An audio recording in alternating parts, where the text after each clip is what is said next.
Well, I'm out here in a field right now. Just a field. Nothing else. And behind me, you can see the gate.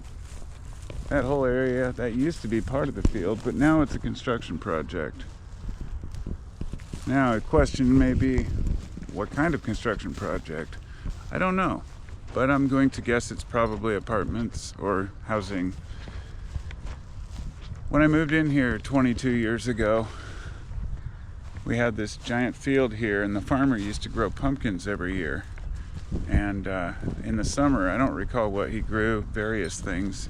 But he'd grow pumpkins and squash, and I don't know who he sold them to, but I remember it was just nice being able to come and walk through a pumpkin field, let my dog run wild. Never had any issues.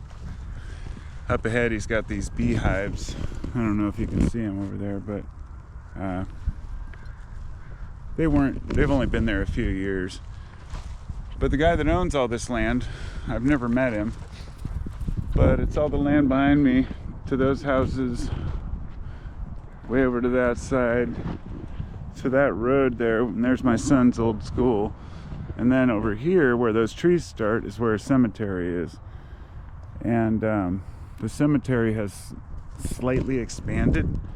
There's like a berm over there where they had a bunch of bushes growing, and they actually plow like all the old flowers. They just kind of throw them in there and just plow them into the ground, because it's a very active cemetery, a veteran cemetery. And if you look over here, I don't know if you can see it, but between those trees over there is Mount St. Helens, and it's very distinguished. It's right there. Hard to see on the GoPro, but it used to be a lot taller, I'll tell you that. Now, I was around in 1980 when it happened. I lived in Milwaukee, down by Portland, south of Portland, and I remember the ash had laid this thin layer of ash on everything on our house. I remember my dad was washing it down and wearing this rain jacket, rinsing off the roof and the walls, and I mean the ash just gets everywhere once it rains. It's bad. Here's those beehives, you can see a little better. And this is about the amount of land that I'd like to have, but I want to have it backed up to forest, not to other people. And I know what this is going to look like in 20 more years. It's all going to be developed. And that's just how things go. I get it. I don't know at what point they will stop the cemetery from backing up to the housing, because I don't know how close people want to live to a cemetery. I guess that's to be determined. But it is a nice little area, and it's the only open spot where I can just take my dog and let her run free. I mean, there's a dog park nearby, I'm sure. There's an off-the-leash dog park a ways away, but I don't like those because my dog isn't fixed, so I get worried about that. But also, she just likes to do her own thing, and there's a lot of aggressive dogs people take to those places, so in my experience. But here I am, just enjoying the sunshine and the beauty of the solitude.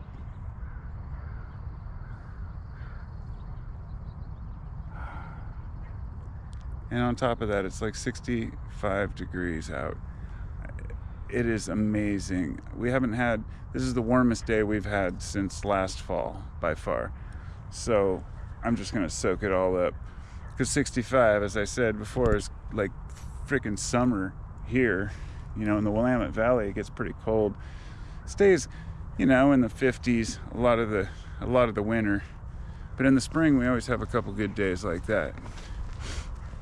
I think we'll go over here and we'll walk along the side. Come on, Luce. Come here. Go get it. Go get her. Come here. Come on. Let's come get it.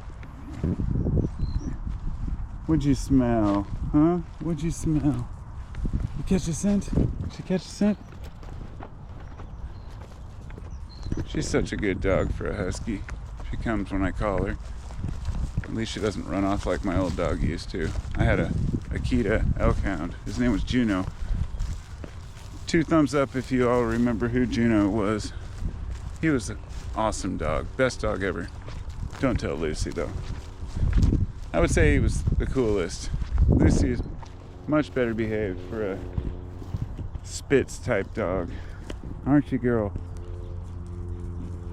She makes a good hiking companion, never complains, and always wants to go, so. Juno, on the other hand, I took him on a 7-mile hiking trip up to Twin Lakes in Oregon, uphill. We were like halfway there. The storm started moving in, so we had to camp.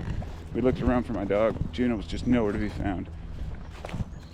So me and another guy had to hike all the way back, like 3.5 miles through all this crazy terrain, downhill, to like get to the car. And he was nowhere to be found around it. We looked and he'd broken through because the passenger side window was plastic. He just pushed his way through the plastic and got in the car. It wasn't even the car he rode in, it was my other friend's car, but he knew the window was plastic. So funny. He's just sitting there sleeping in the back on the seat. I just couldn't believe it. Little stinker. I don't know why he ran off. We were all taking the same trail. There was like 6 or 7 of us. But, you know, dogs do what dogs do. Anyway, yeah, it looks like here's a lot of the debris pile. They probably allow them to dump it from the cemetery. I don't know. Interesting. Or maybe it was from the construction site over there. Makes me wonder if they didn't buy the whole property, you know. But what do you do? Cities are growing. As they grow, everything goes. It's kind of sad, really. I'm just glad that cities still preserve their green spaces, and that ones that don't have a lot at least have some forests and parks nearby. Like the fact that Portland has Forest Park, which is a very large park, by the way. If you've never, you know, even if people who live here don't realize how large Forest Park really is. And it takes up a huge portion of the West Hills there. Very expensive real estate if you were to develop it. And then New York has Central Park, you know, more golden space. Darn it, I'm getting the little pokies in my socks. Oh, I hate that. So, yeah. So, anyway. I just can't believe how damn warm it is. But yeah, humans just want their green spaces. They need a place to go relax, even if you just have a small park nearby or a frickin' fountain with a few bushes and trees. It's crazy how dehumanizing a lot of areas are. I could never live in the big city. It would drive me nuts. I mean, I'd have no interest in that. I don't know why I'm wearing my glasses. It's probably magnifying the sun into my eyeballs. That only makes matters worse. When you have blue eyes, your eyes are more prone to having issues with the sun because they're reflective. So I've always had a need for sunglasses, even with moderate sunlight. But it's weird. Some days it's not so bad. It depends on a lot of things. The degree of the sun, the time of year, whether I've been exposed to light throughout the day or if it's my first time out, and whether I'm stoned. All those things play a role. But that's another topic altogether. My discussion about green spaces and sharing Lucy's thoughts. We'll see you next time. Hey Luce, you want to say bye? Come here. Like, not really, but you know. I'm gonna have to put you on a leash anyway, you know. I know you don't want to hear it. say goodbye. Peace out.